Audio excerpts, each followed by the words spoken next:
On the nightmarish end of an empire, most people imagine cannon smoke over city walls, the crash of siege towers, the roar of revolutions. We picture generals on horseback, flags torn down, capitals set ablaze. But the slow death of the Ottoman Empire did not begin with an invasion. It began with a signature, not on a declaration oath, but on a loan agreement. In the 19th century, the greatest Muslim empire in the world was not conquered by red-coated soldiers marching under the Union Jack. It was captured, piece by piece, by men in dark suits sitting behind mahogany desks in London and Paris. No one stormed the royal palace in Istanbul.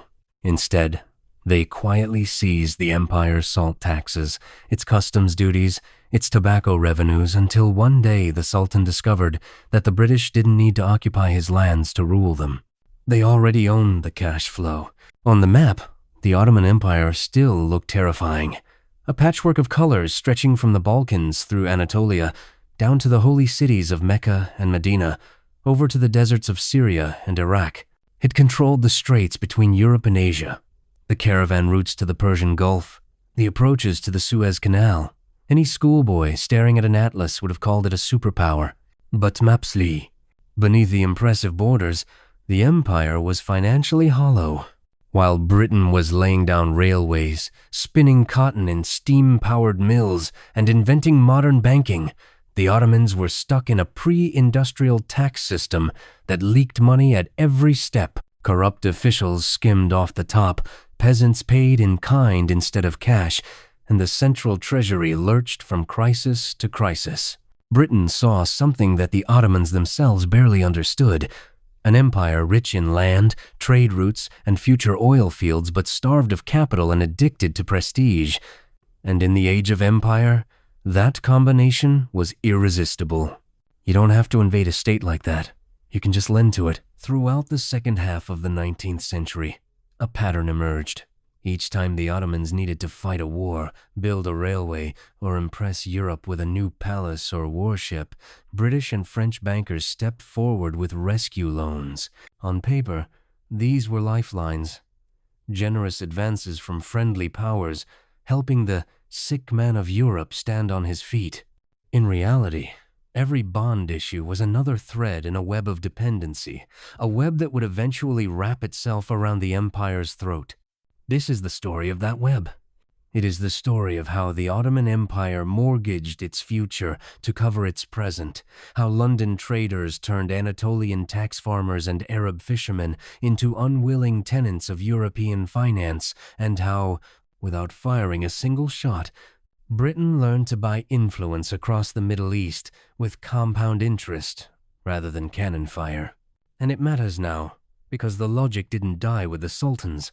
Today, we talk about bailouts, development loans, and debt restructuring. We watch countries in Africa, Latin America, and Asia sinking under obligations to foreign creditors and international institutions. The vocabulary has changed. The game has not. This video is not just about a dead empire. It's about the oldest trick in modern geopolitics. When you can't conquer a nation, make it pay you forever. By the middle of the 19th century, the Ottoman Empire still looked intimidating from a distance.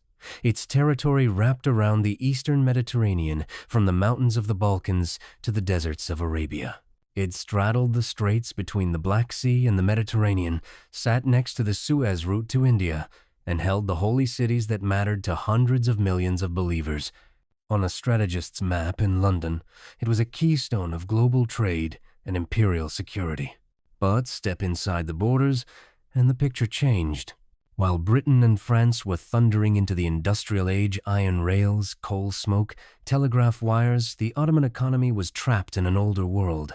Most of its people were peasants scratching a living from the soil, paying taxes in grain or livestock. There were craftsmen and merchants in the cities, but few modern factories, almost no large-scale industry, and a financial system that belonged more to the 17th century than the 19th. The state's lifeblood, its tax revenue, seeped away through a maze of middlemen. Local notables farmed taxes, paying the government up front for the right to collect in their districts, then squeezing villagers for as much as they could. Corruption was not a side effect. It was the business model. By the time money reached the treasury in Istanbul, half of it had vanished into private pockets. For centuries, sultans had covered the gaps with crude tools, debasing the currency, seizing the fortunes of disgraced officials, delaying payments to soldiers. But those tricks no longer worked in a world where their rivals could borrow cheaply in London, build steam navies, and mobilize capital at will. The Ottoman state looked large, but financially it was brittle. Then came the crisis that forced a choice. In 1853, the empire went to war with its old enemy, Russia. The Crimean War erupted over influence in the Balkans and the fate of Orthodox Christians in Ottoman lands. To Britain and France, Russian expansion toward the Mediterranean was a nightmare. They intervened as allies to help the Sultan. They sent fleets and troops. They also sent bankers. War on a modern scale was ruinously expensive.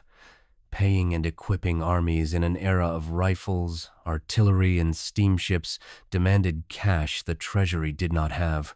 Religious law and political instinct had long made Ottoman rulers wary of interest-bearing loans from Christian Europe.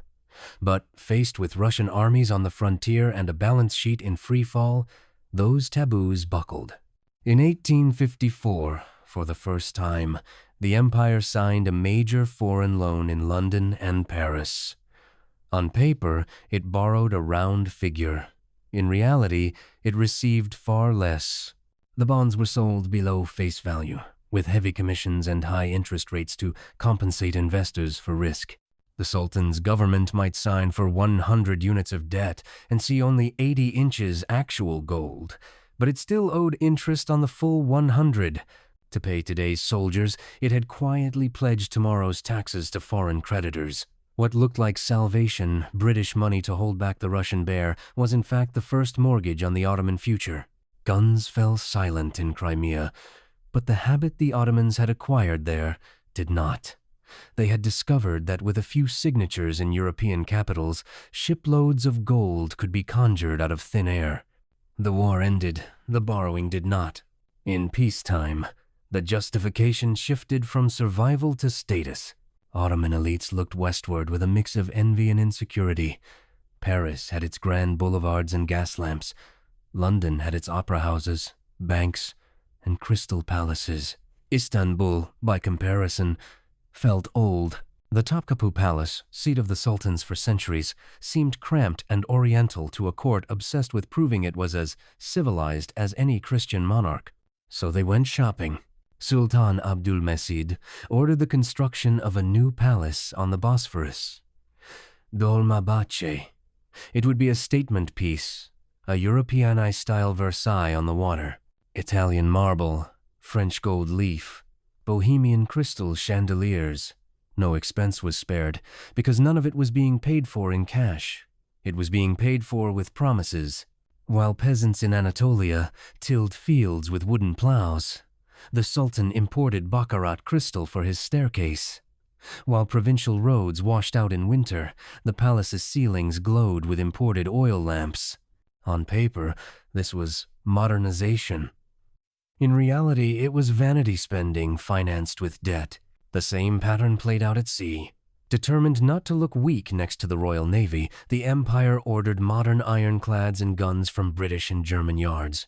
The result was a fleet that looked impressive in statistics and parades, but could barely sail for lack of coal and maintenance funds. Warships rusted at anchor, floating monuments to bills yet to come due. On the other side of the balance sheet, British and French bankers were delighted. To them, the Ottoman Empire was the perfect client, strategically vital, politically protected, and desperate to keep up appearances. They understood something crucial. London and Paris could not afford to let such a key buffer state simply collapse. That belief that their own governments would ultimately step in to protect investors created what economists call moral hazard. If you're sure someone else will absorb the losses, why be careful? So the loans kept coming. Many were sold below face value, meaning the empire received only a fraction of what it agreed to owe. The difference flowed into European pockets immediately, while the full burden of the debt was pushed onto future Ottoman taxpayers. As the 1,860 seconds wore on, debt service quietly devoured more and more of the budget. What had begun as a manageable obligation turned into a monster. 15% of revenue went to foreign creditors, then 20, then 30.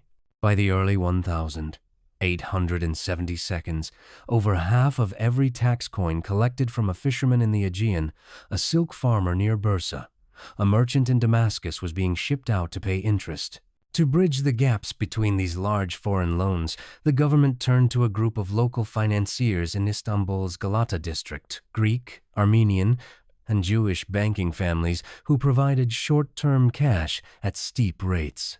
These were payday lenders to an empire, charging 18, 20, even 24% to keep the administration functioning until the next big European loan hit the account. The state was no longer just indebted. It was trapped in a Ponzi-like cycle, borrowing from one set of creditors to pay another, digging a new hole to fill the old. Then the outside world delivered two hammer blows. In 1873, a financial panic that began in Vienna spread across Europe and America, triggering what became known as the Long Depression. Capital dried up. Investors who had once lined up for high-yield Ottoman bonds suddenly grew cautious. At almost the same time, a devastating drought hit Anatolia. Harvests failed, livestock died, and the very peasants whose labor underwrote the empire's taxes found themselves on the edge of starvation. Revenue collapsed. Debt payment did not. By 1875, the Ottoman treasury was effectively empty. Faced with the choice of starving its subjects or defaulting on its obligations, the government announced it would pay only half of what it owed in cash, the rest in paper promises. It was the empire's first modern default. In London drawing rooms and provincial English churches, small investors who had bought safe Ottoman bonds with their savings read the news in horror. To them, the sick man of Europe had just stolen their pensions. To their politicians and bankers, it was something else. A justification to take control of the Ottoman purse by force of finance. The 1,875 default did more than embarrass the Sultan. It shattered trust in Ottoman paper on the very streets of London and Paris where those bonds had been sold. For a generation, European investors had been told a comforting story.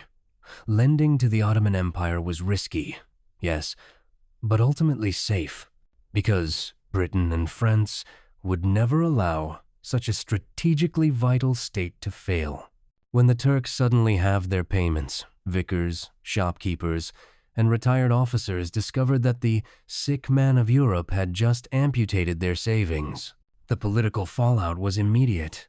Bondholders organized into pressure groups and committees. Newspapers railed against Ottoman swindlers and demanded that governments step in to defend the rights of honest investors. What had been a private financial scandal became a public diplomatic issue, and just as the empire was reeling from default, its oldest enemy smelled blood. In 1877, Russia declared war again. The Russo-Turkish War was a disaster. Ottoman armies, already starved of funds and supplies, were pushed back toward their capital. When peace was finally imposed, it came with a brutal price tag, a massive war, indemnity payable to the Tsar. On top of existing obligations to British and French creditors, the empire now owed Russia a sum larger than its entire annual revenue. By any rational standard, the Ottoman state was bankrupt, to London and Paris. This was intolerable, not just because of Russian gains, but because their own investors now faced permanent losses. So their diplomats and financiers proposed a solution. If the Sultan could not be trusted to manage his own finances, others would manage them for him. In 1881, under intense foreign pressure, the Ottoman government issued the Decree of Muharrem. On paper, it was a sophisticated debt restructuring. Interest rates reduced, maturities extended, a modern system put in place to ensure timely payments. In practice,